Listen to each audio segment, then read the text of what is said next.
You're listening to Conflict Radio on the Conflict Radio Network.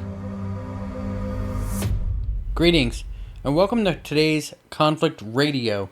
We're coming to you from the Rocket City, Alabama, Huntsville, and today is October 1st, 2020.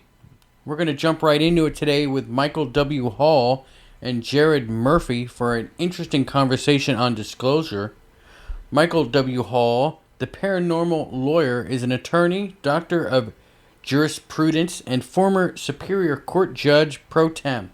As an experienced UFO Field Investigator for the Aerial Phenomena Research Organization, Hall is a longtime consultant to the Mutual UFO Network, MUFON, since 1995, the attorney of record for the National UFO Reporting Center and the National Aviation Reporting Center on Anomalous Phenomena since 1999.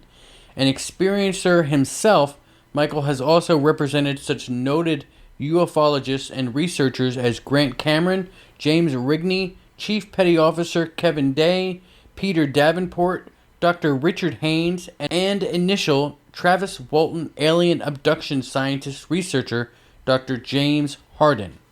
Jared Murphy is also going to be joining us on the show. He is a self-experimenter and field researcher of ancient technologies and lost history.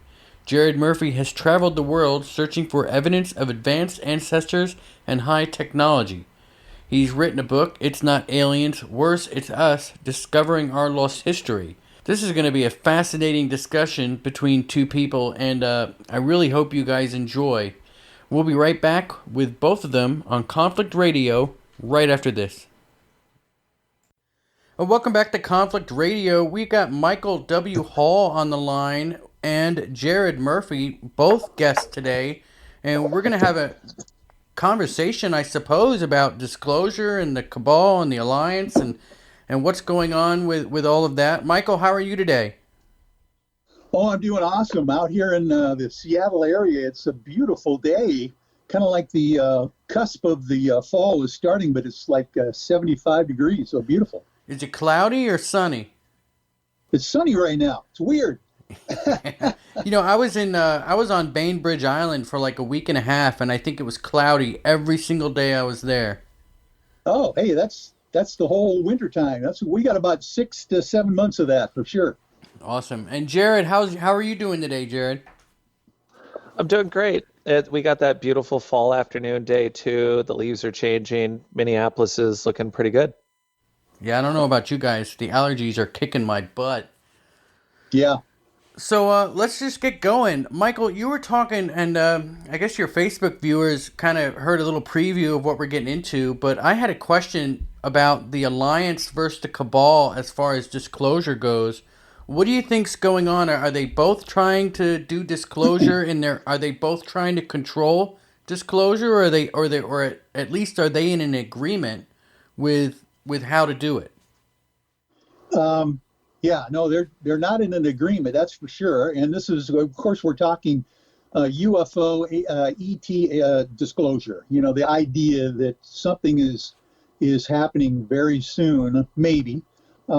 My theory is that something has either already happened or something is going to majorly happen here in the near future where both sides, the deep state, the Alliance, whatever they are out there, want to get ahead of the spin on the reality of what's coming down the road. And I think the reality is that, at one point in the development of any planet in the universe, it looks as if there is a time when everyone realizes finally that they're not alone, that they're not the only organisms in the universe, and we are now swiftly approaching that on this planet. And I think that the deep state and the Alliance out there, they're both trying to get ahead of the spin on something that's coming down the road really quickly.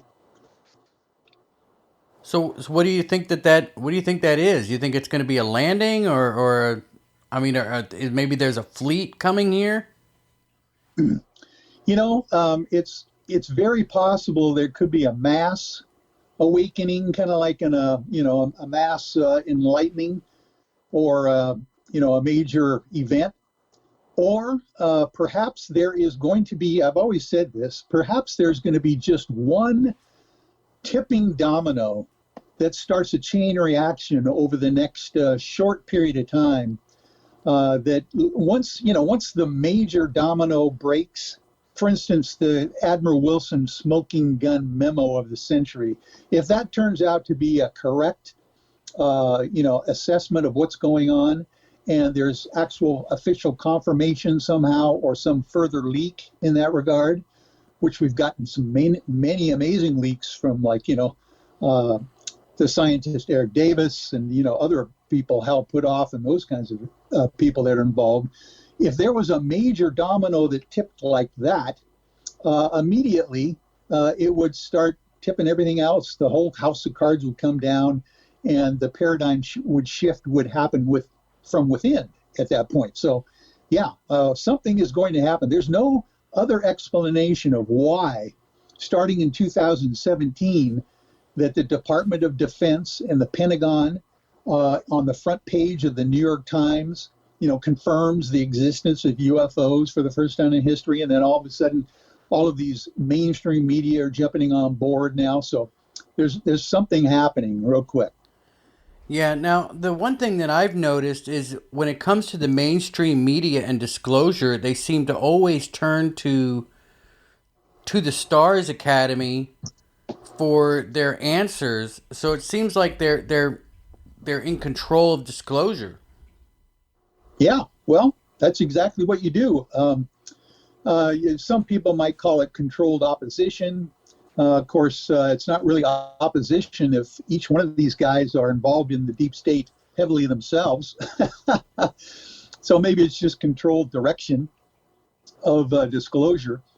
But, I don't never want to disparage to the Stars Academy at this point, because in reality, there are what I call unintended positive consequences that even the deep state and the cabal have no control over. And when you raise the consciousness level of the mass public on the planet, there is definitely going to be some spin that they're not going to be able to control. So even if they have a nefarious agenda to try to control the scenario of what's happening, I have a feeling that generally it's working to our best interests in the long run of bringing people, red-pilling the entire planet, basically.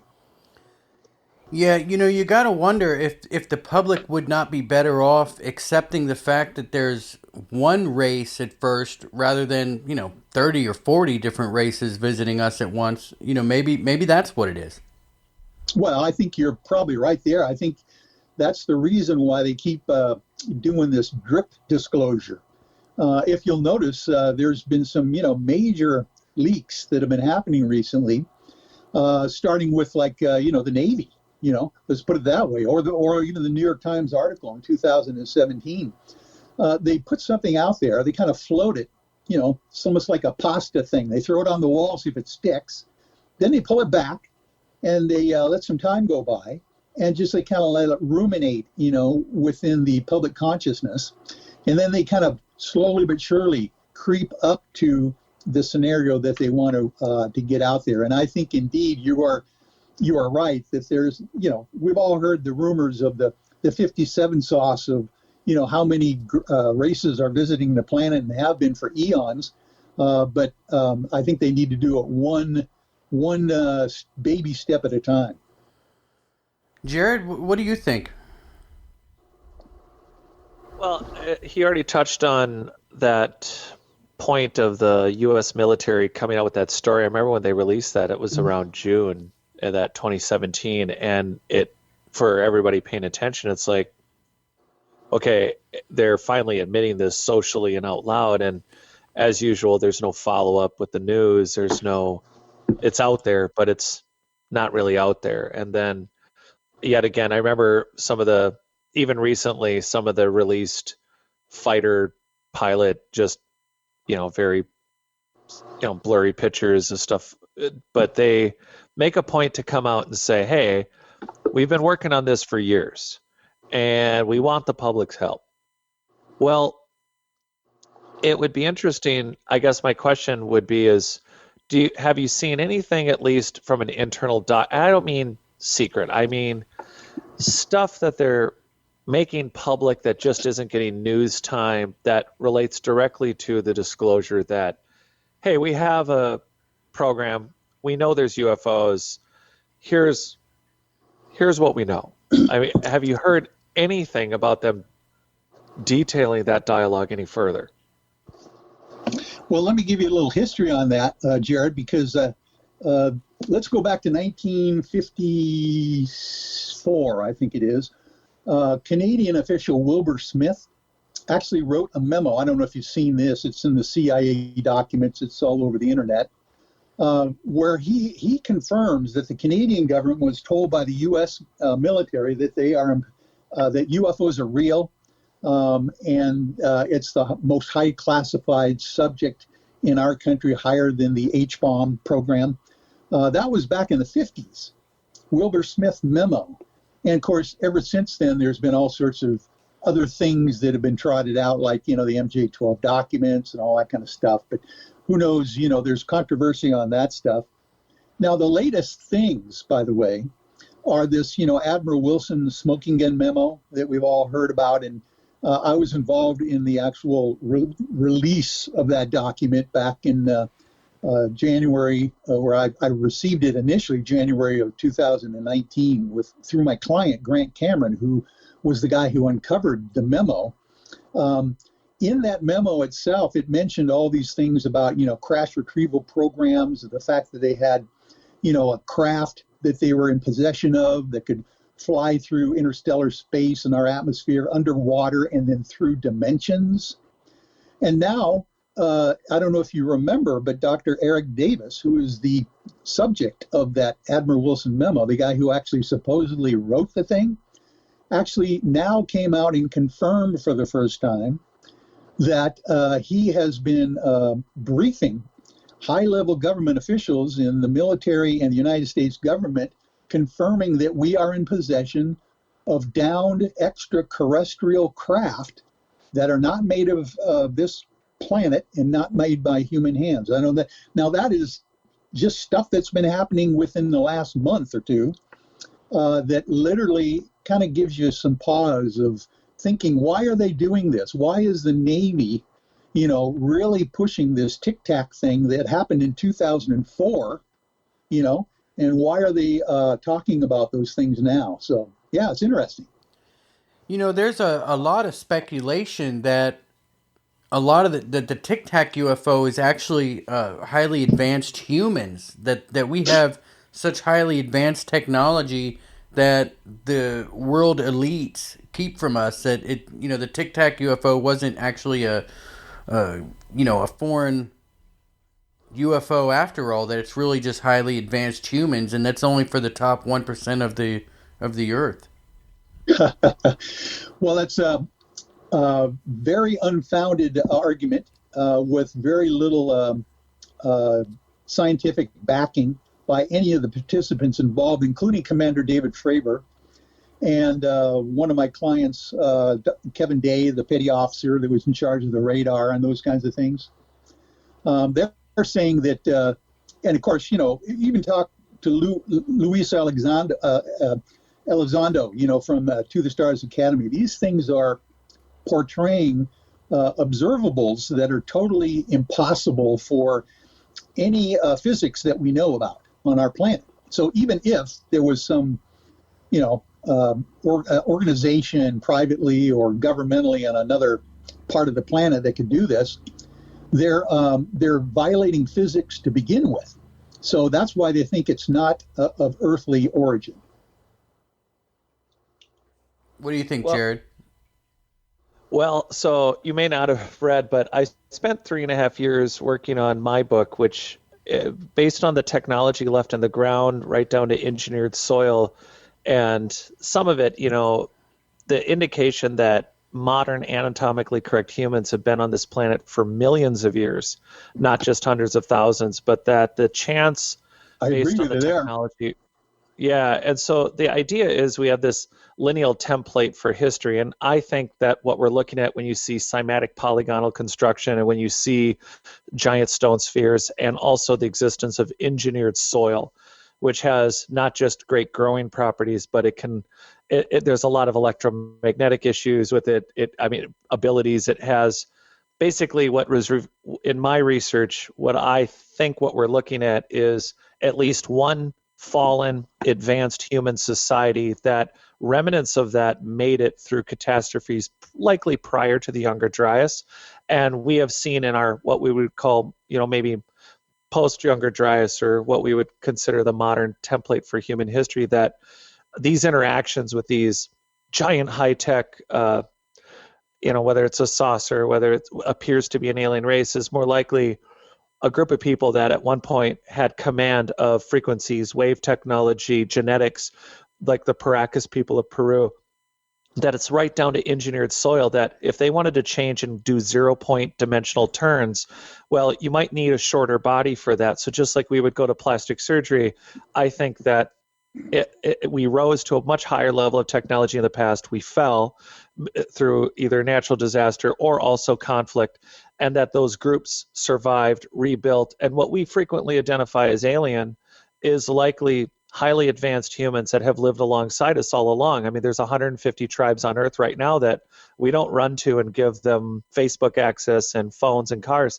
They live amongst trees or deserts or Arctic Circle areas where they are living very what we call primitively, but we don't bring them into the fold. So all along, for millions of years, we've had this simultaneous duality of advanced and more what we call simple living or primitive living, where the technologies the paradigm is easier for us to look at and say, how do we have a structure? And I hate to bring it up, but like the Great Pyramid, how do we have a structure that, is 1/60th of a minute off a perfect north by north by south and is built in a way that more and more is being revealed as an energy or some sort of a machine that was readapted and repurposed and also patched and fixed while it was in its original runtime. But we have too many indicators with things like polygonal cymatic, canceling earthquakes technology and buildings. We have the Paracas, where we say, oh, isn't it interesting? Their necks don't enter where the normal human spine does, yet they're not alien. They have one suture line. They have different arterial, construction to go into their skull. There's a lot of different things on this planet. We have an incomplete fossil record, and yet we have always had very credible people speak about aliens and speak about UFOs, and some are military. Like, I agree with you sometimes is like, yeah, I'm sure we found some things, and the average American or the average Russian or the average country has come across a technology that they've been able to maybe adapt. But the first assumption that these aliens, these interactions, the paradigm is so well established that, well, they must be from somewhere else. They have to be from somewhere else. But if we've been here for millions of years and we've already achieved a higher level of technology and they continue to adapt, there may have been a point where they may not have been able to include everyone. So everybody was left on their own while a lesser group, continue to live amongst us and live alongside us. And for whatever reason, whatever their plan, and also advanced satellites that could have already left the Earth 100,000 years ago, 50,000 years ago. If we see a signal coming back or a group of people, like you said, if we've already populated or left the planet, coming back with new material or coming and going dimensionally would not be an issue for an advanced group of humans that have been here for hundreds of thousands or a million years. That's a premise of my book in a nutshell. But I think that's fantastic, Jared. That is really good research in that regard for sure. And I totally agree with you regarding that. That's what, all the Admiral Byrd Project High Jump whole idea is about. This advanced civilization that lives underneath the planet in some hollow earth kind of situation, of course. I think we're probably, you and I, arguing about this, not the same thing, but in the same vein, because I think probably both is going on, where we've got races with, isotopic ratio material that come from off the planet, that crash on the on the Earth, and then we've got the under Earth or different parts of the Earth programs that have been around for millions of years. I think we're probably both on the same track. Yeah, well, and what frustrates me, and the reason and I'm not in disagreement at all. I titled my book, the reason I say it's not aliens worse, it's us. The reason I say that is because I have been pondering and looking, quite in detail at all the technology we not only find, but what people witness in UFO interactions, and what the military is willing to say is that the reason it's worse is because I would think that if you and I right now, you in Seattle, me in Minneapolis, and conflict somewhere in the universe, as in radio.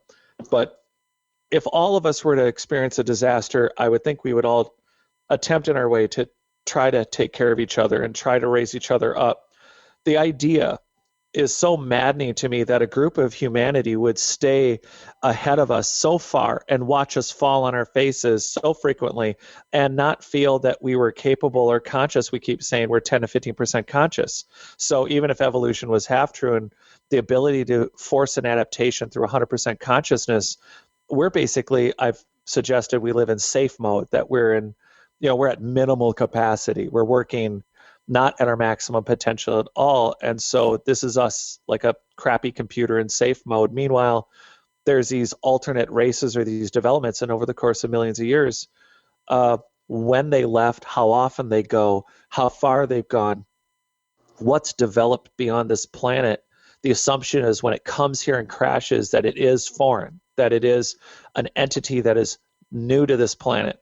It is not a popular, fun thing, I think, I'm not trying to crash on anyone's parade. It's just the idea that advanced humans recovered from a catastrophe, self-induced or otherwise, and just left us to, we're that segment that is being left to, just slug through it. And I think it's interesting if the military is sharing with us, to get back on this point, is that we don't have a full snapshot. It's frustrating to me to think that we either have high-tech ancient relatives that have the ability at will to change how they physically look, which means they can handle cancer, they can handle living indefinitely. I'm sure they can handle dimensions well. They're not sharing, and they're not helping us. And the idea that we weren't part of it to begin with, I think that's one of the things that just drives me nuts. I agree. Yeah, you got to wonder why. If they've been visiting us all this time, whether they're from the inner Earth or whether they're from outer space, why they kept us out of the loop so long. I think the dialogue of the technology, there's so many pieces we keep putting together, because the mainstream, you go to the Smithsonian, it's everybody was in a loincloth 50,000 years ago. And as I grew up, it was pretty romantic to think that, well, the only way we're going to build some of these incredible structures is to have had aliens help us. And so the next paradigm shift, I think, at least in the last 50 years, was to think, well, we know for sure that credible people have seen flying saucers and have seen a UFO of some kind and have experienced interactions with aliens, and this is what they look like. Well, the assumption is that they're alien. It's easy. But the idea that whether they're in a flying craft or from underwater or a hollow earth, the idea is that there is a out-of-world entity that is foreign to this planet, when the frustrating thing is that we don't know. And I think what's most interesting about us finally talking, or at least this dialogue, like we're all shouting, is, okay, all these governments know some things. Well, we have enough technology now that we're communicating. So that event that you can explain away as a weather balloon is impossible because 100,000 people with cameras saw it this time. And so where would we be if the government would just disclose all the governments would disclose what they do know? Where would we really be about the perspective about whether they are hollow earth, whether they are foreign to this planet, or whether or not they are adapted ancient high-tech humans not sharing tech? We don't know, because we have these filters and these predisposed, that we're just not in agreement even on the questions. Go ahead, Michael. Okay. You're right. There's a couple other interesting twists that we can throw into this thing as well. Is that we all remember back in the 50s? Well, I don't know if we all do, but I'm old enough to remember. And of course, we've all done the history, and learned that back in the 1950s, shortly thereafter, the Roswell potential thing that happened, the crash of the saucer in 1947. Basically, Dwight Eisenhower, the rumor is, was given the option by extraterrestrials for technology, right? I don't know if you've heard those, few stories out there that they're from different sources, by the way. There's the Valiant Thor story, the stranger at the Pentagon, and there's also the Grays, on Holloman Air Force Base, those kinds of things. So the idea that we were offered, and maybe have been repeatedly, technology from off-planet or maybe even on-planet, but highly advanced civilizations, it was actually turned down at that point by Dwight Eisenhower, if you remember. He said, supposedly in the background, and this makes sense to me, that this would destroy our society completely. Of course, the control mechanism would just be thrown out the window of any kind of control of the mass public, if indeed they realize that their Air Force and their government is not in charge of them, that kind of thing. So we've got various other things that are thrown into the mix there by the fact that, you got to be flexible with your thinking as well, is that what if indeed disclosure was imminent? Disclosure is going to be all encompassing in the next short period of time. What is that going to do to the society on the planet? My prediction is going to be the most amazing blowback ever, making the Nuremberg trials look like Disneyland, and throw the society, religion, and everything into an uproar that is going to be needing a lot of help to get over the paradigm shift. So we got to think about those things as well. Have you seen anyone, have you ever approached anyone that doesn't know anything about this? Have you ever given them the info in general? And have you ever seen anyone change in the course of one conversation, like from their own personal perspectives and experiences, to realize that things that they thought weren't adding up, you just paint a perfect, clear picture for them after giving them these extra pieces? Because it seems like, I guess I want it in relation to the point of, if Eisenhower declined the technology, do you think it was really Eisenhower, or do you think maybe it was just that gray state entity that realizes their days are numbered? Yeah, I think you're right there, Jared. Obviously, it wasn't necessarily that they refused the technology, because I don't think they did, but they refused the ability for the knowledge to get to the public. That was the main concern that they had, is what I have been seeing. But you're right. I tell you what, you hit the nail on the head, Jared, when you came up with the idea that people just have a hard time changing their way of thinking. I'll give you a good example of this. I keep harping on this Admiral Wilson smoking gun memo, but when that thing came public in June of 2019, when actually people finally figured out that this actually it was June of 2000 of this year, actually 2020, this last summer, where it became public. I would go continually year round to various conferences and seminars and kind of give a briefing on what I knew about the details of the Department of Defense and the Pentagon, how they were involved in these extraterrestrial reverse engineering programs. And I would initially ask UFO people at conferences that are interested in this thing, how many people, this was back in the summertime, how many people know about the Admiral Wilson smoking gun memo? Literally, very few people even knew what was going on. This was months after it was released, right? And basically, when I went and kind of told them the details of what's included in this supposed, smoking gun UFO memo, It was like preaching to a bunch of congregation that were deers in the headlights. You know, it was almost like, oh my God, this is what we've been waiting for our whole lives. Now it's here. Now what do we do? It's a weird situation with people.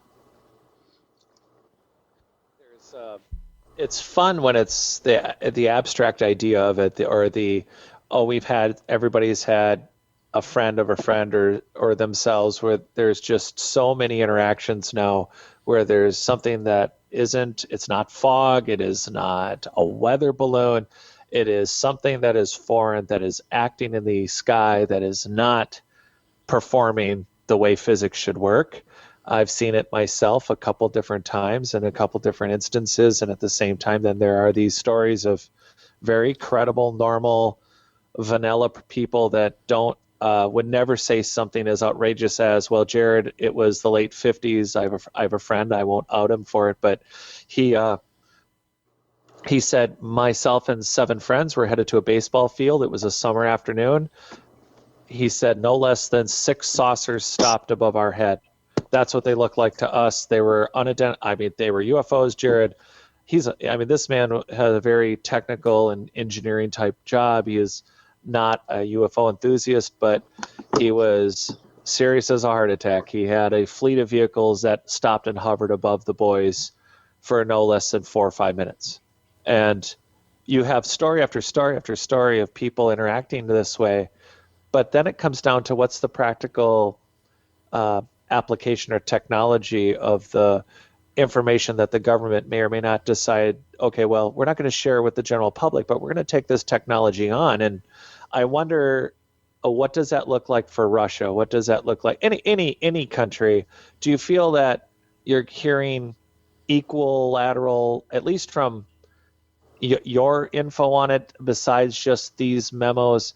Do you feel like we're just not hearing it from a Western standpoint, and that the same level of disclosure is happening in these other countries where we're not translating well, and there's a chance that maybe some of the technology was shared and we don't even realize it? Oh, yeah. At least down to our level? Yeah, as a matter of fact, Jared, there are many countries, major countries out there that are way ahead of us as far as their populace is concerned on disclosure. Even in Russia, it's not something that they really kind of keep covered up. France, of course, Brazil, Mexico. Oh my gosh, everyone in Mexico sees these things all the time. I think in reality, we have been suppressed more than anybody else on around the planet in our country here of the truth of the reality. I don't know. It's probably because that's where the seat of this control is located, at least as far as the minions on the planet are concerned. I'm not saying that the ones that are pulling the strings at the top are here in the United States, but I think that's probably what's going on. Have you seen any turnaround from the people that once you started lecturing, as far as some of those people that were not sure what to think, when the more you paint the picture that we have now, is there any sense of grounding that it's something we all not only need to be aware of, but looking at more directly as a society? Yeah, I think I think that that big thing that they were worried about in the 50s, with the public not being able to literally handle it, coming off of, by the way, the 1938 War of the Worlds with Orson Welles, they had that to think about in the back of their minds, that kind of thing. I think that is not so much of a big issue right now, but I think in reality what's going to be is that, so you got to realize I am a part of this generation, these baby boomers out there, right? Once the baby boomers who are in their 60s and 70s now begin dropping off the planet, the largest group of souls that arrived on this earth, in one swoop, the next generations behind us, they've grown up with all of these things. They're not going to have a problem. And of course, I've raised 4 children myself to adulthood at this point, and these guys are way ahead of me. as far as their consciousness level, the way they're thinking, they're not even ready. They're just already there. As far as the reality of life on other worlds and the fact that we're not ecocentric here and on our planet. So I think in reality, what's going to happen is that the bottom line, if it doesn't happen overnight with a big disclosure, is that slowly over the next 10, 20 years, the major resistance is just going to die out. Yeah, that's the truth. I mean, you can look at what happened in New Jersey with the blimp that was filmed. I find that it was fascinating. I mean, everybody knows it's a blimp now, but if you look at the videos of everybody stopping on the highway and pulling out their phones, I mean, that was incredible. The response that they had. I mean, could you imagine if the Phoenix Light incident was to happen today and everybody has their cell phones? Exactly. Bingo. Yeah. What if they're going to do? I guess the question I have is on the past, where we have like that aluminum part in Europe that was found under the Mastodon, and the gold nano screws and particles found in the Urals in Russia, and were pretty much dropped after the professor found them and died in '98. I'm wondering, of the parts and the things that are found from these ships that crash, and whether that was intentional or not, do you think that there is any design on most of the interactions that people see, or do you think it's just general indifference? Do you think, as far as the cover-up goes, in other words? Well, yeah, there's the cover-up. Wasn't there? I mean, there was a pretty serious crash recently in Brazil, was there not? I'm not exactly sure which one you're talking about, whether it was the entity involved that they supposedly captured as well. Yeah, that could be it. Yeah, the one that was allegedly tied to Area 51 and somehow simultaneously Brazil. It was that about 2 months ago, 2.5 months ago. Oh, I might have. Well, you're getting me up to speed on that. Thank you for that. I don't know that one. Well, Yeah, it was more importantly, it was just that they seem to be either intentionally interacting with us, or is it advanced teenagers taking mom and dad's dimensional vehicle up for a ride, not caring? Yeah, I like that. That's a great scenario. But you know what? The one thing I can say is that one of my other clients, Peter Davenport, from the National UFO Reporting Center, I've been their attorney of record for over 25 years.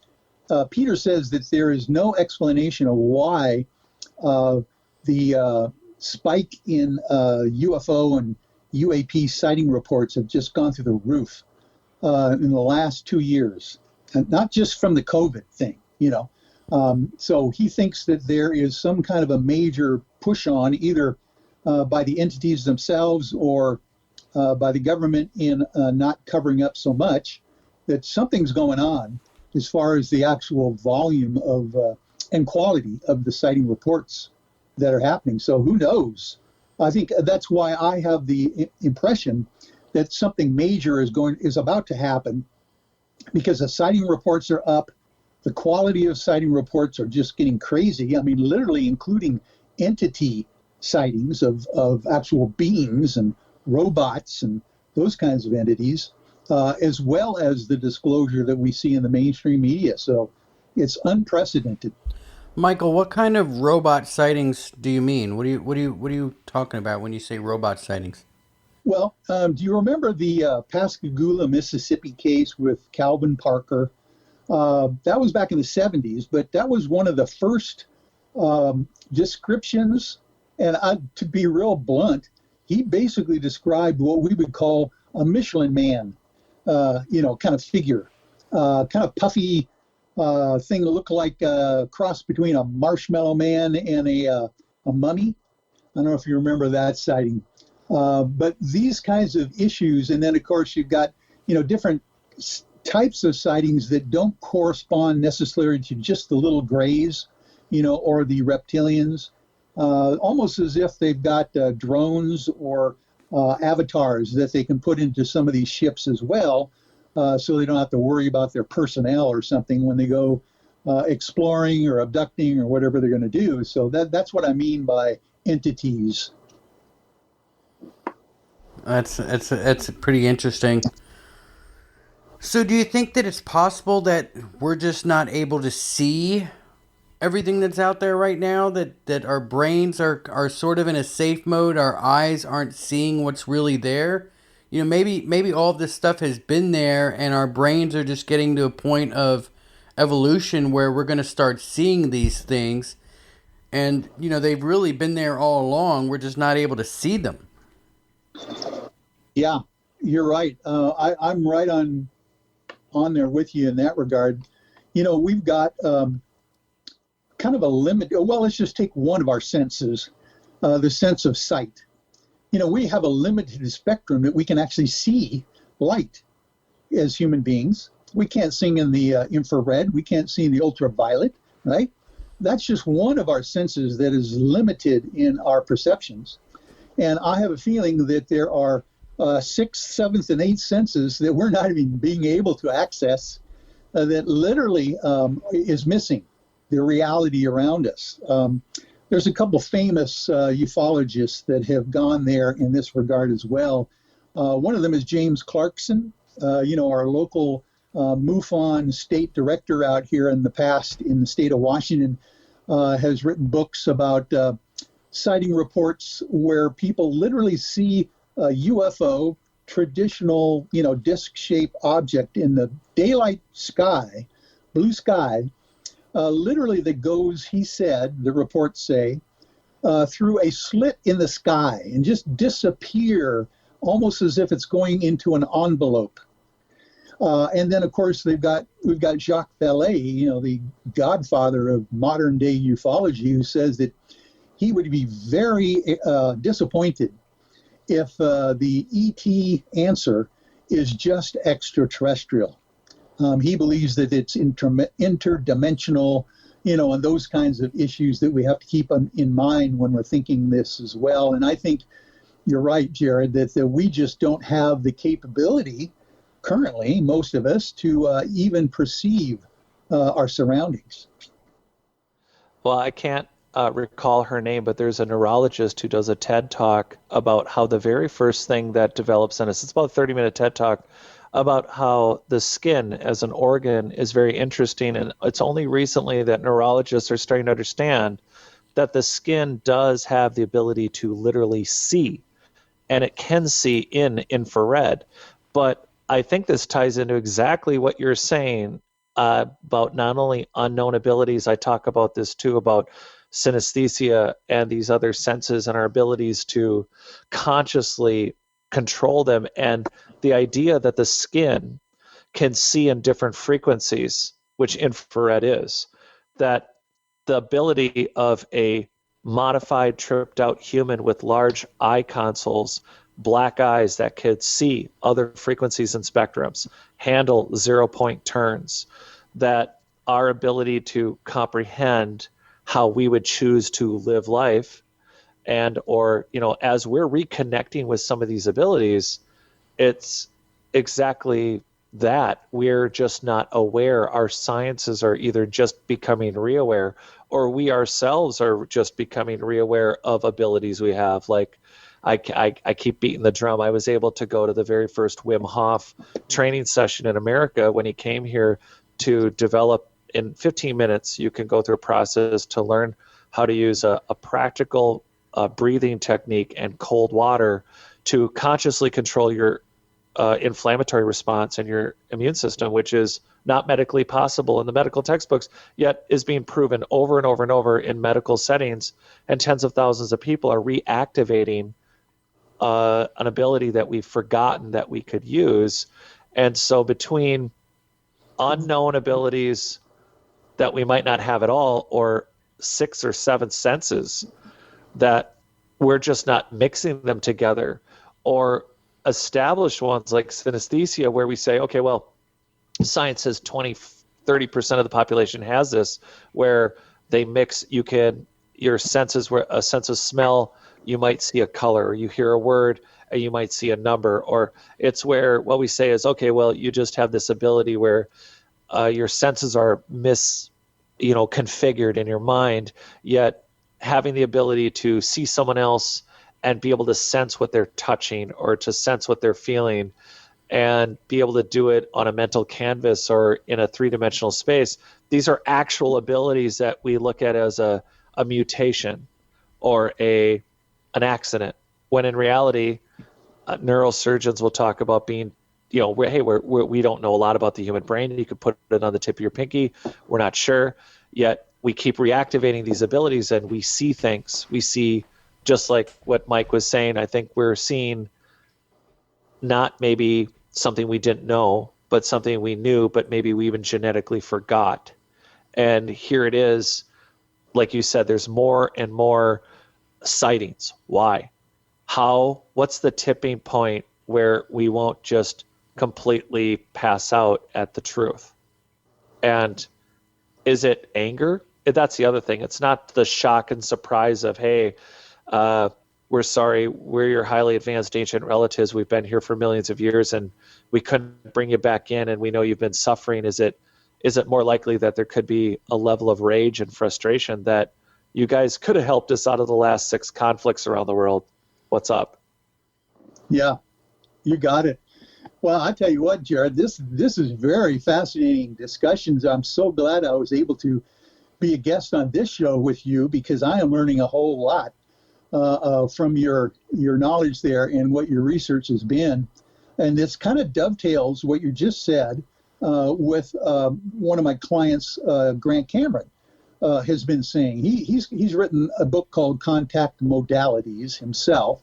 And basically, in one of his studies that he was reading, he says that they're finding out that our DNA is literally almost like an antenna. People used to think that the DNA was the engine, of telling us what to do. But in reality, I think what they're finding out is that our DNA, which is, it's got every single cell in our body has a string of DNA that's over 7 feet long, and we've got trillions of those in our bodies.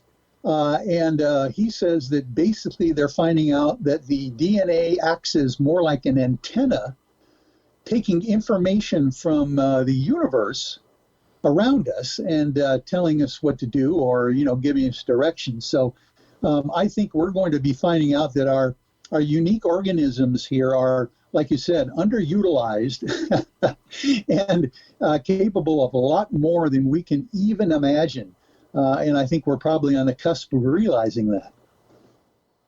Yeah, that does dovetail in because there's Qigong, that ancient, they say it's about 3,000-year-old Chinese practice that involves different forms, but there was Johnny Chong. Well, that was the name that was given to him for this. He did it was an 80s, 90s, early documentary about how his ability was he could direct electrical currents, whether shocking you or healing, but he was a healer. And the theory behind it, there was a deep dive on it. I go into it for a little bit, but just for the sake of conversation, and not in a book format, it was that it involves nuclear cold fusion at the mitochondrial level in DNA and within cellular structures. And Wow. the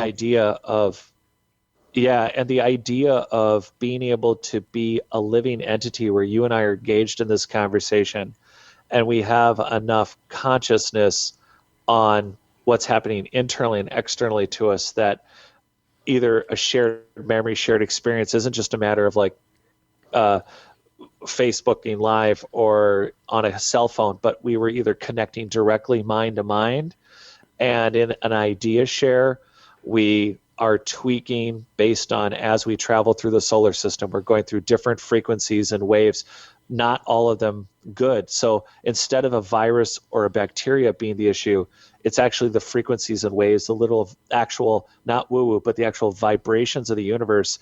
And despite all the filtering through the ionospheres, ultimately start negatively affecting my DNA, but maybe not yours. But together, we're either in dialogue or conversation.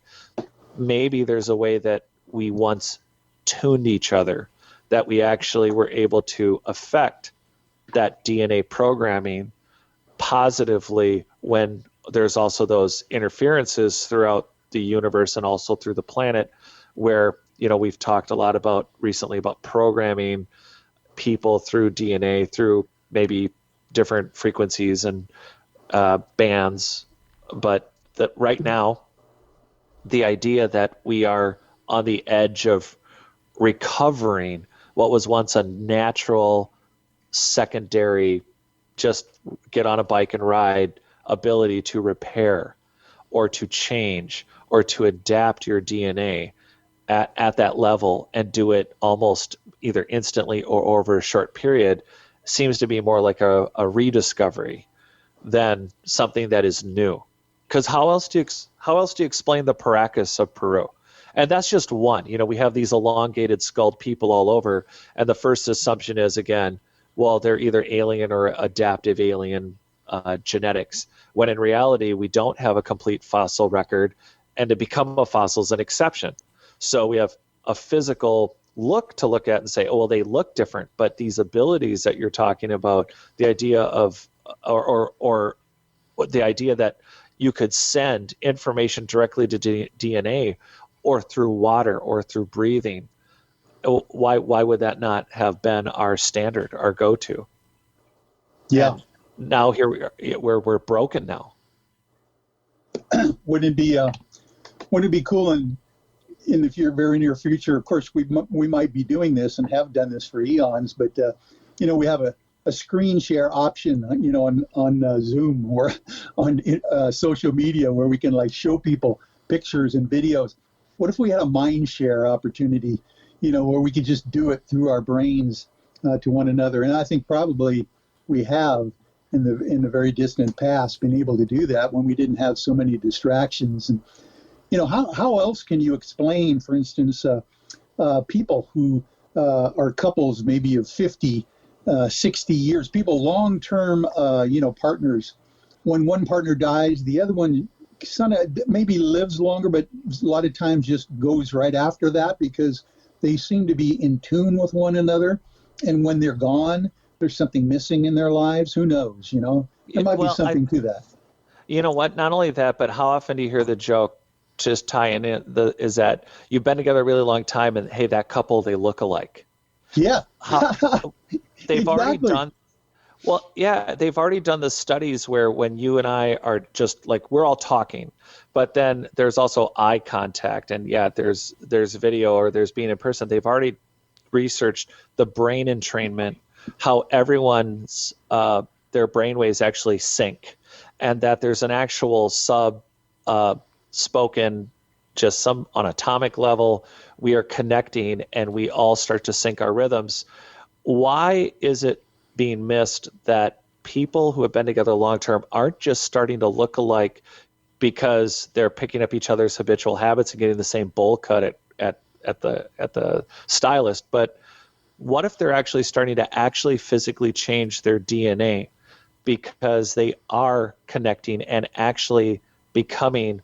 What if in the part of becoming a couple or becoming one person, what if that's just the mythology that's been created around what was once one giant connected human society, not just two people? And so when that one person dies, they have, at least on the subconscious level, started to utilize some of the technology that is more apt and available to our ancient high-tech ancestor friends that aren't really, our ancestors that aren't really sharing. Well, I mean, just look at twins today. Twins that even have been separated at birth or whatever, how similar their lives are. Yeah. Oh, yeah. Yes. And here's another great example. I don't know, back in the old days when I was in college, we had fraternities, and I was in one of them. But I'll tell you what, you could pretty much describe a guy from a certain fraternity by the way their personality is. It's almost as if when 40, 50 guys live together on a close basis for a period of time, they almost kind of bond together and take on very similar personalities. It's an over simplification, but basically we obviously had different kinds of same thing with sororities. more favorite houses than others if we were in a fraternity, in our discriminatory practices, because of the people kind of glommed together and had kind of like a group think going. Yes, absolutely. There's not just this coincidence of, well, they're like-minded, or they all like baseball, they all like football, they all like this certain kind of music. It's just not that. Those are very obvious points, but these synchronicities when people connect, and it's obvious when it comes to that long-term couple you're talking about, because, oh, well, they really love each other, so they can't live without each other. Well, what if it is a biological connection that's part of our original design, the way we connect to the earth? I mentioned it earlier in the show, but I did not want to go down this road of researching our high-tech ancient past, but one of the first things I came across was an engineered soil called terra preta, and it's in the Amazonian rainforest. And they thought, well, I ended up catching a show where suddenly here's an archaeologist and a host standing in front of 20 feet, 12, 14, 15 feet of it at where they were. And they said, oh, it's really interesting. Soil scientists have looked at it for 100 years, and well, we just can't reproduce it, but it is the richest soil on Earth for growing by 100 times. And I dug further into it, and it's in Africa, it's in Australia, and we're talking the identical soil match. And it's thousands of years old, and it has electromagnetic properties. And this is where I was going to tie it into our genetics and this couples scenario, is that we're talking about a high-tech ancient past where they engineered the soil not only for growing, and yes, it filtered heavy metals, it filters carbon dioxide, something we want to look into. But just like the Nazca lines and the Bolivian lines and the lines in Jordan, what if they terraformed the earth to the point where instead of having handheld devices and the earth itself, the ground, was that transfer of energy and information when it couldn't be a direct mind connect? Because these abilities we seem to have subconsciously, or are remembering, like consciously controlling your immune system, all of it also connects to the very way we walk and stand on the ground itself. And we take it for granted that there is not just I have this it's not a disability, or it's like synesthesia. These might be very well intended, designed features that were part of a fully conscious human being that ended up in safe mode after these disasters, ended up separated because the technology was mostly destroyed. And here we are with these echoing remnants. But when you compare that to the physical existence of this engineered soil and these abilities of synesthesia, or what we're talking about, or connecting directly with your DNA, the reality is it looks a lot more obvious that it's technically engineered. And it would not be hard at all for a society that was developing that level of either terraforming and genetic information and technology to have developed way beyond the technologies we are at now, to the point where leaving the planet, already done it. Deep space satellites, how far would they be if they started even 30,000 years ago? How far away would those satellites be, and what would be? We can create brick now out of living bacteria. We can actually make brick, stone, and we can shape it, and we can design it, and we can grow it. How hard would it be to grow a satellite that looks like a piece of rock, that is traveling way beyond distances we can even fathom now, that launched 60,000 years ago, that may go long periods of time between communication points because of the nature of our known galaxies and our universe, the way we know it's laid out. So now we have these mysterious return signals, and the first assumption is, well, those are alien signals. Well, I know the military is not going to disclose upper-level satellites that are foreign, that have been in our airspace, that are not from governments. So why would they disclose if we have long-range signals coming back to a planet of origin?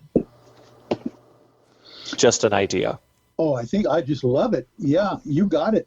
And as a matter of fact, the Voyager probes, both of them, are now reaching beyond the reach of our sun.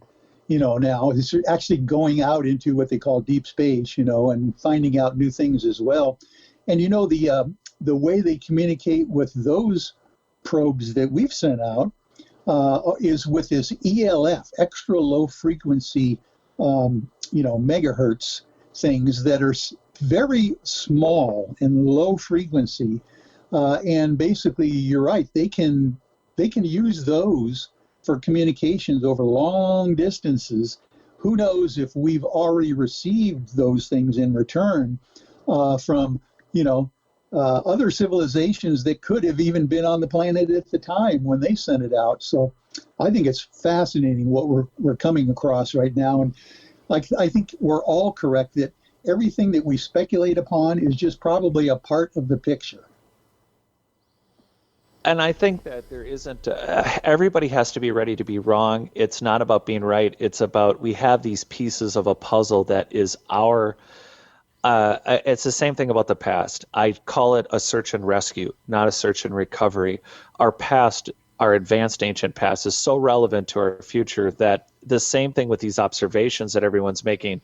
We need to put the pieces of the puzzle together. The governments, for what they do have, I think at this point, I don't think society will melt down over it. Maybe some of it will.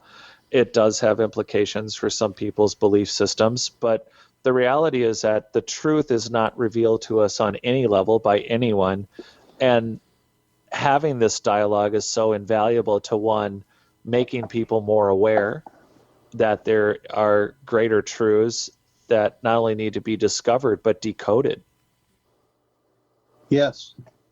And actually, too, it makes a big difference on your outlook of who the heck you really are. If indeed we are a lot more than just boring organisms that go through 80 years of our lives, one step after another, but we have so much more potential. I think it makes us appreciate every single moment that we're alive a lot better as well.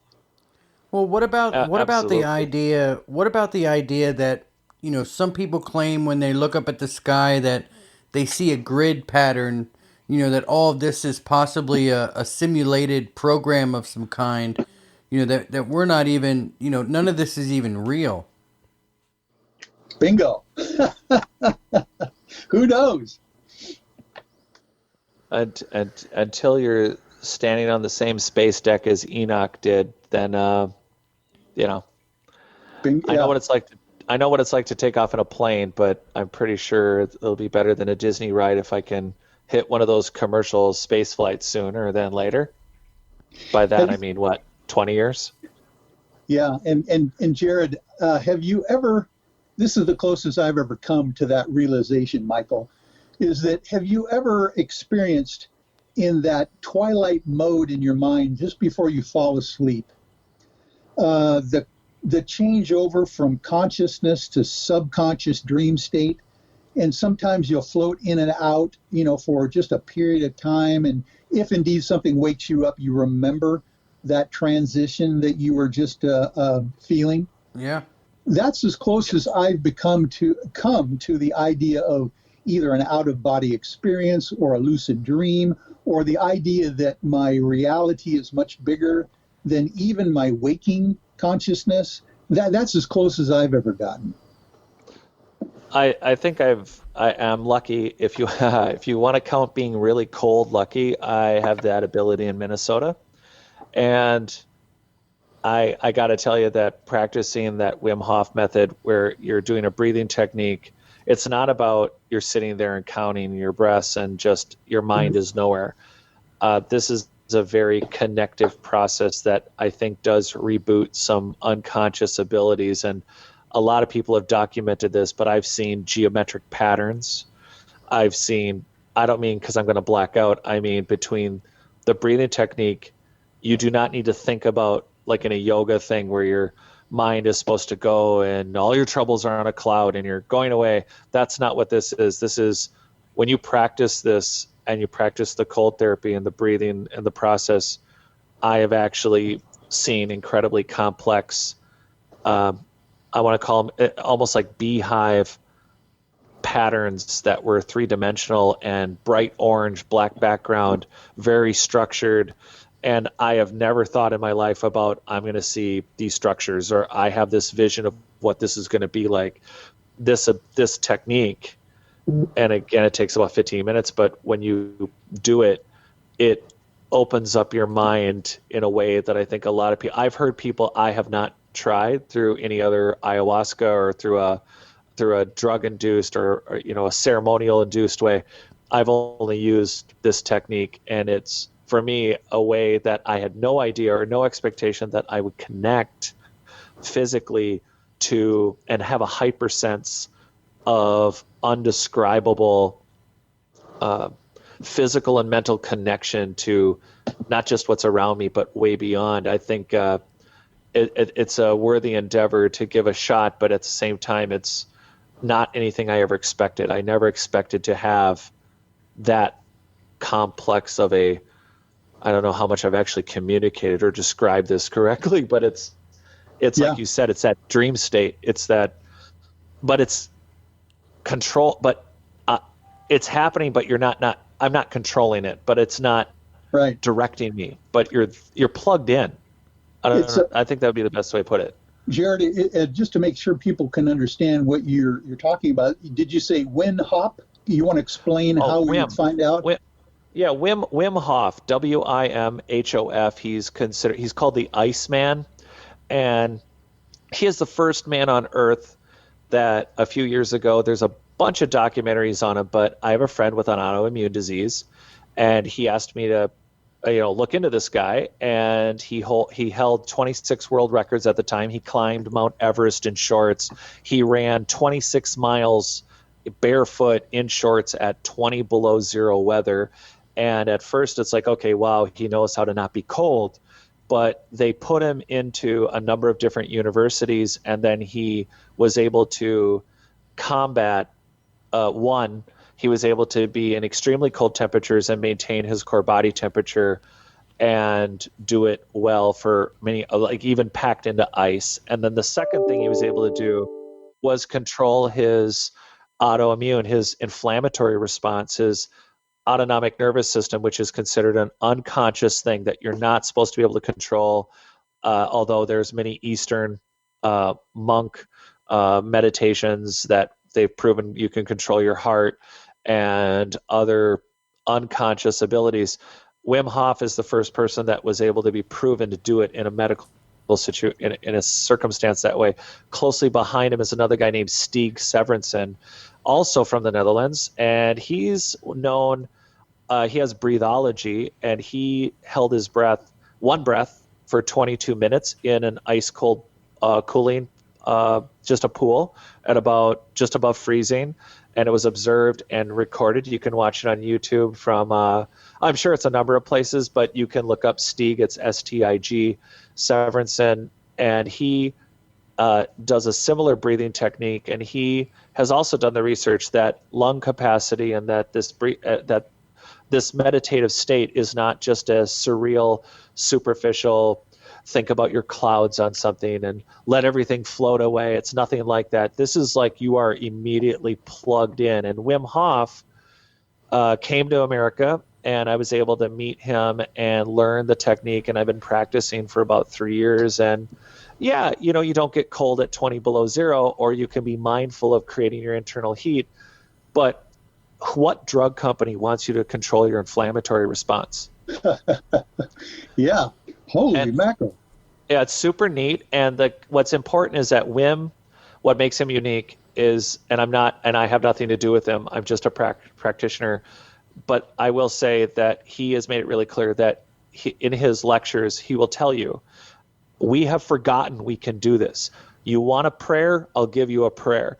But this is not, he says, Wim is very famous for his bluntness. He speaks about 5 languages, and he'll say it a different way, but he'll say effing demystify. He goes, stop mystifying something that you can do. Your children can do it. We can do that.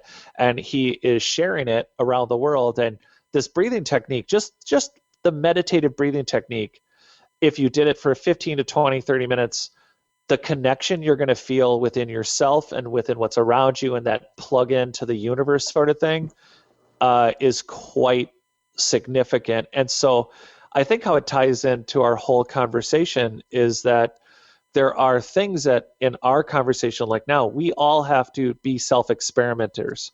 So there's these people, whether they're advanced ancient humans, whether they're from somewhere else, and our own consciousness, we know there's something more to it.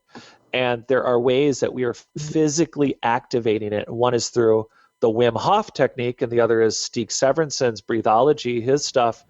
But then there is this other side where there's this paradigm that just needs to stay 6 feet under and die. And it's the whole 50,000 years ago, we were all loincloth people, when our own paleoanthropologist from 120 years ago were discovering human remains that show that we've been here for millions of years. It's just the UFOs to the technology in the ground and our actual human abilities do not chime well with the idea that we are this 10 to 14% conscious grass grazer.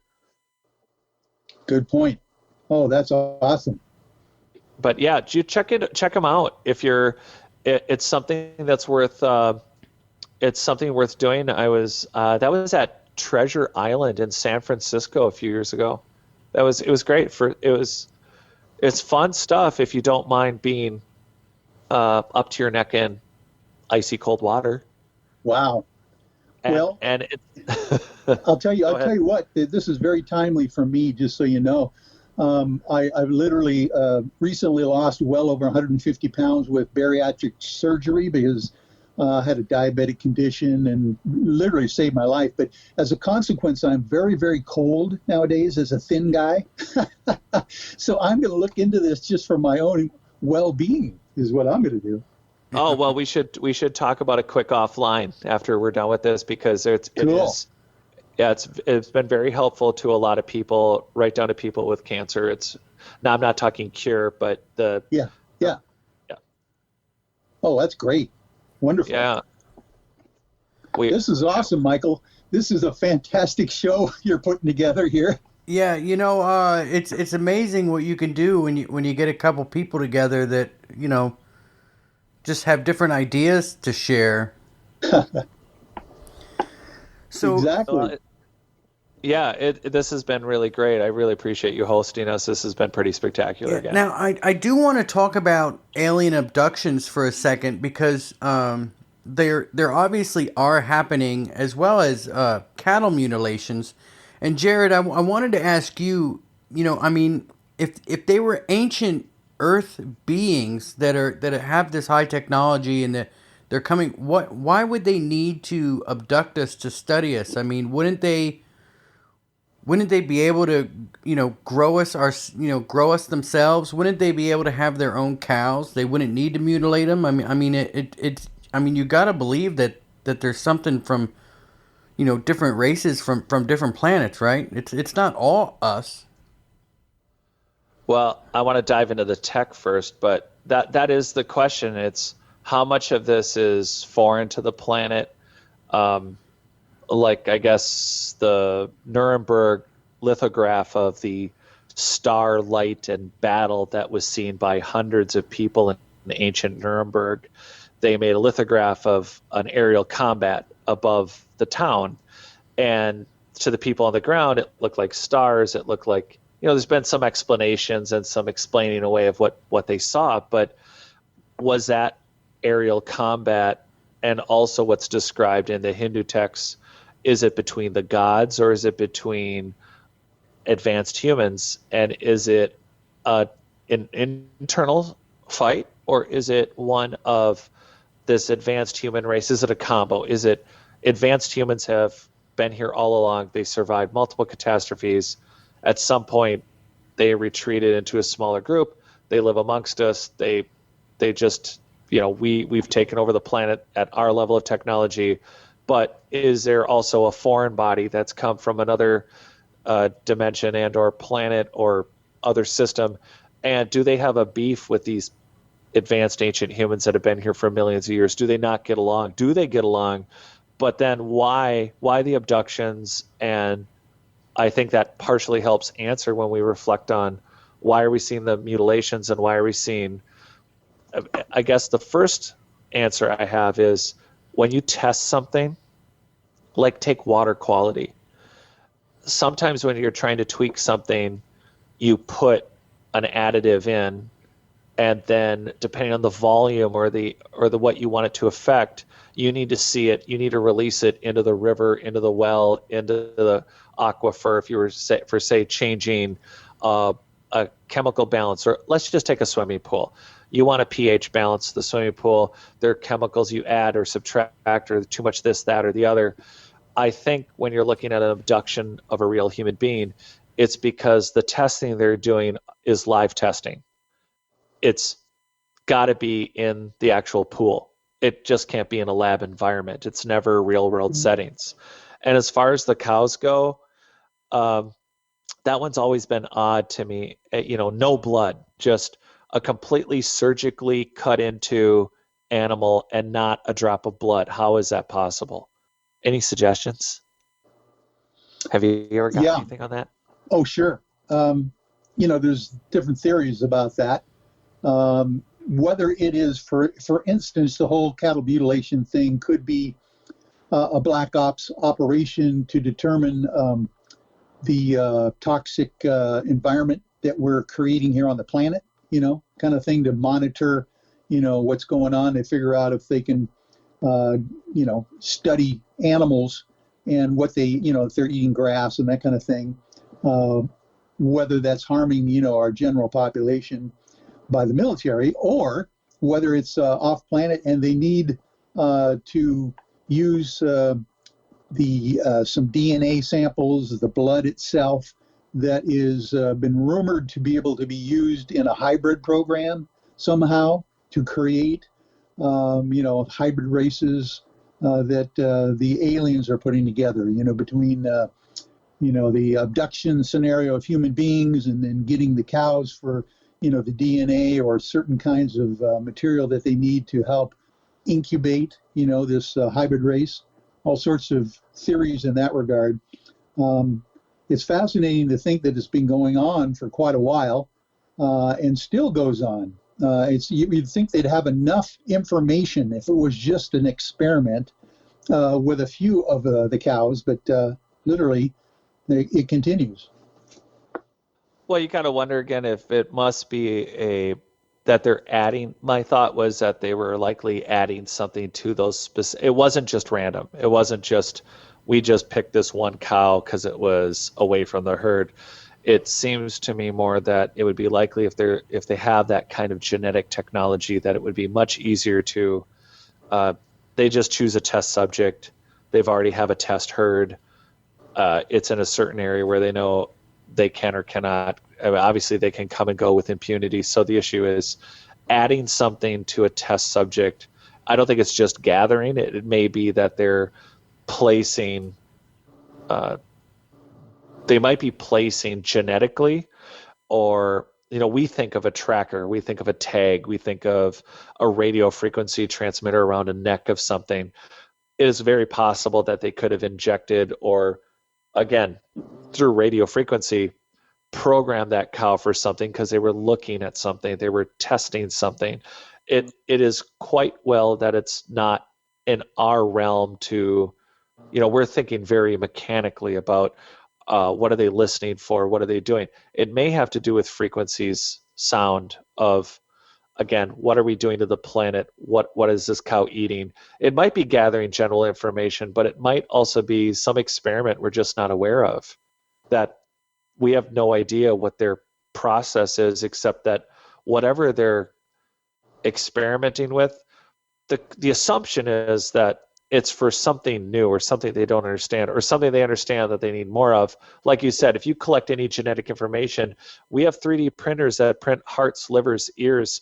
We have portable 3D medical devices now that surgeons can now hold that can 3D print as like a drill, like a portable drill. They can hold them and they can print into a wound directly. And so why they're gathering these cows or samples from people, the assumption is that, okay, well, they don't have something figured out. They're trying to figure something out. Well, it just could be ongoing 8th grade ancient alien human DNA testing class. Yeah. That's the problem, is that we're talking about, at least at a minimum, we have local advanced ancient relatives based on everything we're finding, we keep finding, or whatever hasn't already been found by organizations around the planet over the last 2,000 years. And it's not showing a group of people that weren't really, really, really advanced. So why do they distance themselves from us or only interact in what appears to be these strange ways? And it's, again, we're looking through a cheesecloth at a pinhole in a book trying to, isn't that fun for contemplation? We don't know. Yeah, exactly. Yeah, it's fun to speculate, but we just don't know. That's why it's going to be very interesting if someone comes out and tries to tell us what the truth is. We're going to have to be discerning as well. Yeah, we have to keep talking about it. We have to keep looking. We have to keep asking. We have to keep doing this, and we have to keep having conferences. We have to keep writing, because every single one of these pieces, who's ever writing, it's all of these pieces are not unrelated. It's not Sasquatch. It's not aliens. It's not UFOs. It's not just paranormal. All of these, all of them blend and blur and overlap into one single, what looks like ancient engineered soil to advanced genetics.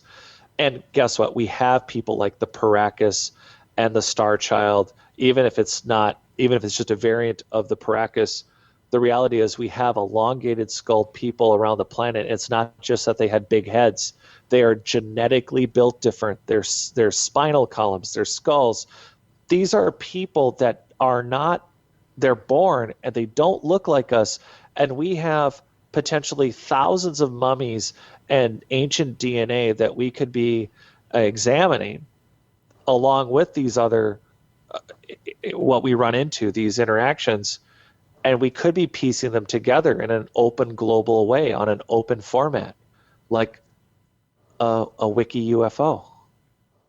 Yeah. / who we were. Yeah. Are. Good point. Search and rescue. Do some of these clients ever tell you anything that, they say, hey, look, if it comes up, you can talk about it. But if it doesn't, don't talk about it. Do you got anything you haven't talked about yet that you could?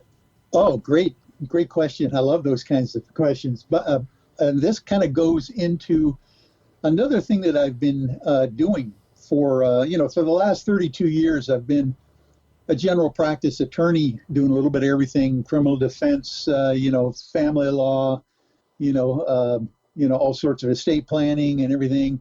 I was a pro tem judge for the Superior Court, but I've also developed for my clientele that are whistleblowers out there what I've termed the disclosure trust. And I literally have a handful now, maybe 2 handfuls of highly placed clients who have taken advantage of the idea that if there is anything that ever happens to them, and they do not have the ability to get the final, heavy duty documents out that they want to get out to the public, I've created a document, an estate planning tool that allows them to fund documents, artifacts, and those kinds of things into a trust where they name it a successor trustee. They also have directions in that document of what's to happen to this. It's almost like a death man's trigger. You've heard of those, where people literally will come up with a mechanism so that if something ever happened to them, their secrets do not die with them. And of course, I've got some confidentiality issues with some of those things that are some of my clients' names even that have taken advantage of this, and then also some of the issues that are in there. But suffice it to say, I've got some quite heavy-duty clients out there who literally have taken advantage of the idea that, there is a lot more out there that needs to be disclosed. And at one point, either after their death or 5 or 10 years in the future, they're giving a direction in a disclosure trust to do just that. That's amazing. Are you in charge of that? I'm the well, I don't know any other attorneys that do this. I've done estate planning for like 32 years, so I've created the document itself. Yes, I am the drafter of the document. To tell you the truth, most of my clients appoint me as their successor trustee, after they pass away, to disclose a lot of this stuff, or someone else in their family to be the successor trustee with directions on how to disclose and publish the material. So you are in possession and or have the ability in the future to be disclosing more than you can say now on a number of different topics. Yes, and or I have the ability to get the information and documentation or artifact. Yeah. We try to develop trapdoors and fail-safe mechanisms in case something ever happened to me, of course, that we've got multiple disclosure options out there that they can't shut down all at once.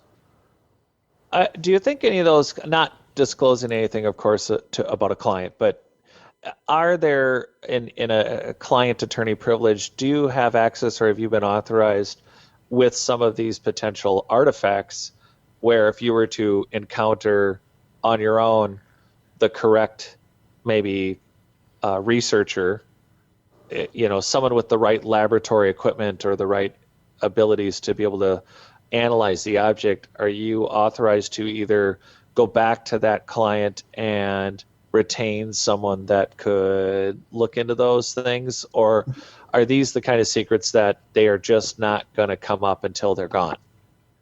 That's a great question, but obviously the client is in control of the process. So, for instance, if someone, and I pride myself in trying to connect people, of like minds and things that could help each other on my clientele list, but if something comes up that I think is important for a client to know of, I'll relay that information through an encrypted, kind of a texting process that we usually go through, just to even, keep our communications confidential.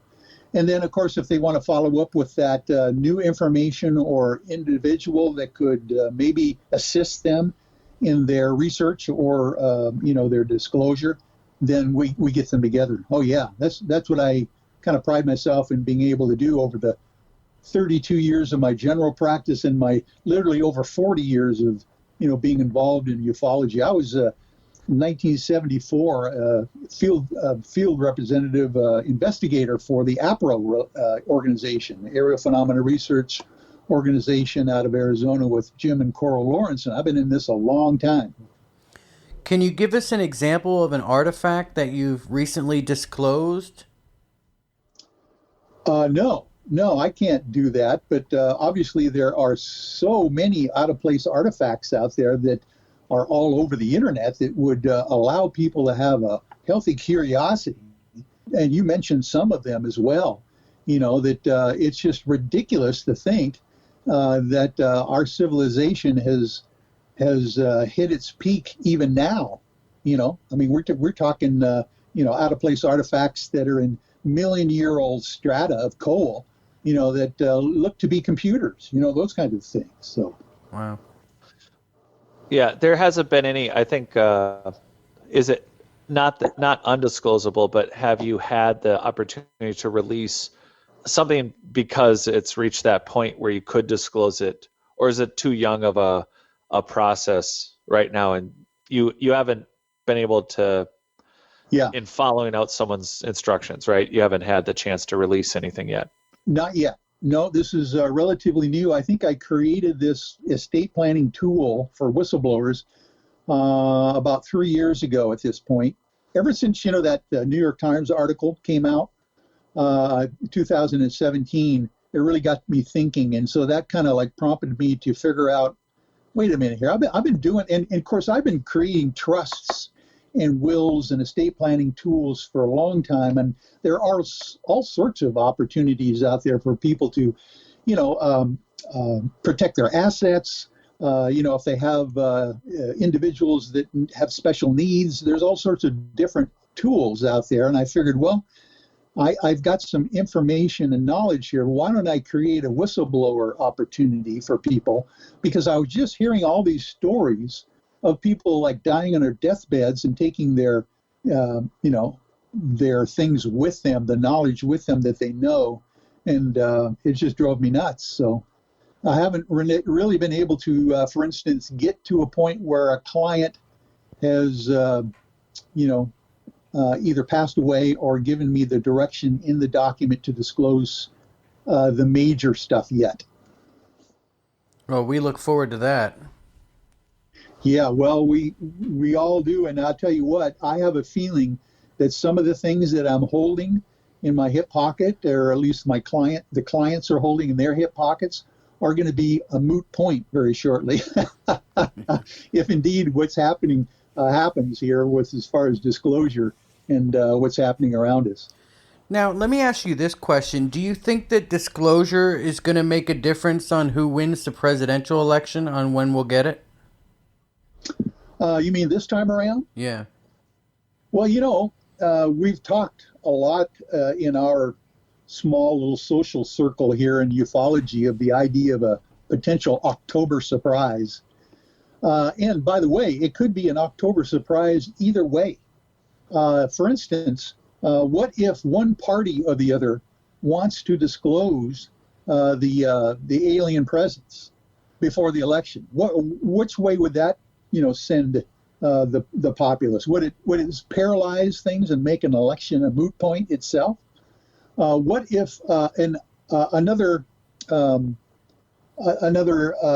country, even on our planet, what if Putin decides that he's going to take over the whole media buzz and disclose from Russia what's really going on? There's always been talk about that. So who knows what that would be? Or some people would say, well, maybe the disclosure is going to happen after the election. If one party or the other wins, they're going to promise to do that, you know, to kind of take total control of the planet. Who knows? I mean, there's all sorts of scenarios. Anything to say on that, Jared?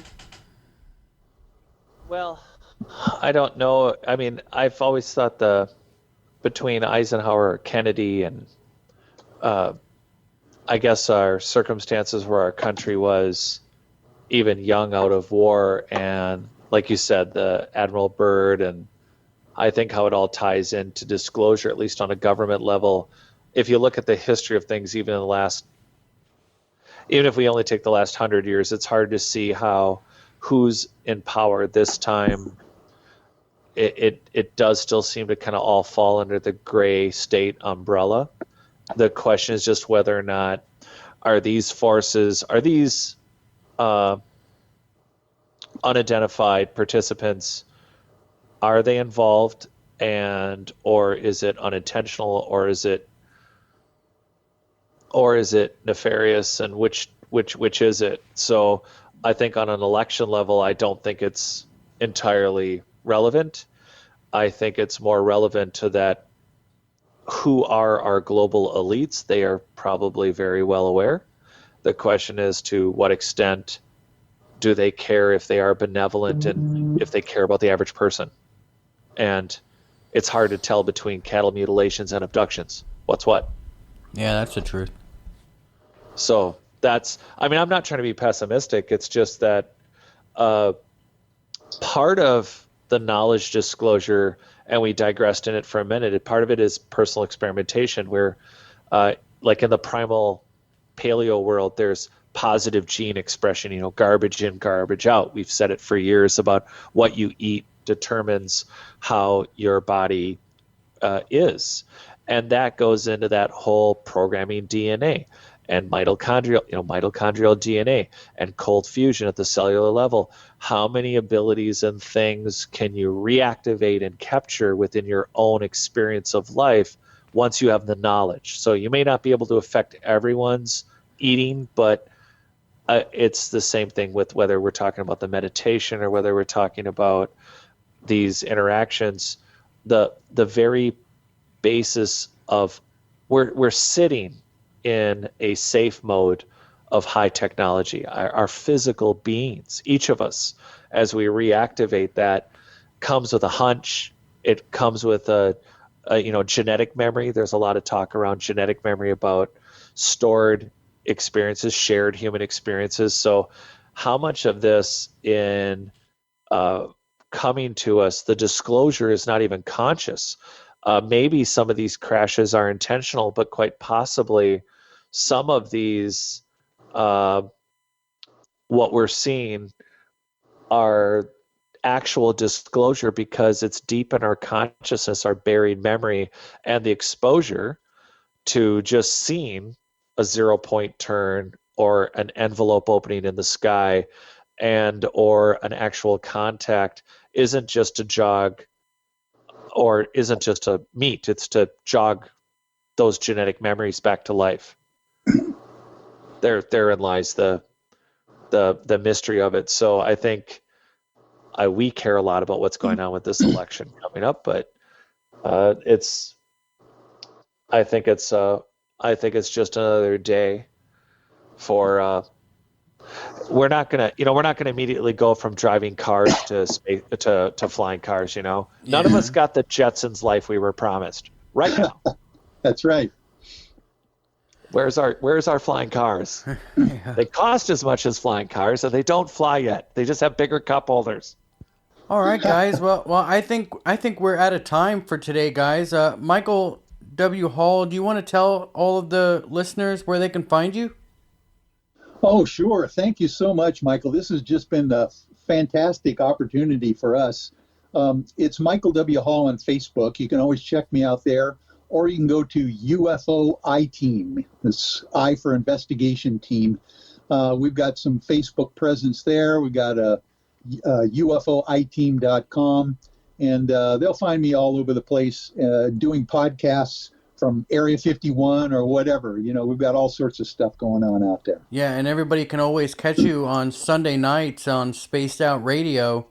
That's how I normally watch you. Thank you. Yeah, that's on Spreaker. And of course. we certainly appreciate you coming on the show. Jared, do you want to tell everybody where they can find you? Yeah, I'm on Amazon. My book is on Amazon. It's Not Aliens, Worse, It's Us, Discovering Our Lost History by Jared Murphy. I'm on YouTube at Not Aliens, and tomorrow night I will be on Night Dreams Talk Radio live. That'll be tomorrow night, and times will vary because it is a national broadcast. And then I really appreciate you having us both on again. It was a good time. Really good time. And I assume everybody's going to be able to find you on Facebook soon, right? Yeah, as soon as I finish the audio book that I'm now halfway through, which I am actually doing the audio on, but you will be able to get my book on audio, hopefully sooner than later, and definitely by Christmas. Yeah, I know you hate Facebook, but I mean, we all hate Facebook, so it's just one of those things you got to do. Wow, this is the first time I've been on Facebook Messenger and gotten Facebook peer pressure all in one show. This is it. All right. Well, we certainly appreciate you both coming on. Thank you very much. And we'll be right back on Conflict Radio right after this. Welcome back to Conflict Radio. Remember, you can always find us online, www.conflictradio.net. You can also find us on YouTube. Just go to YouTube and search for the Conflict Radio Network. Be sure to like and subscribe. Also, you can find us on Apple iTunes and Spreaker and all of the normal podcast catchers. Until next time, batten down the hatches and be safe.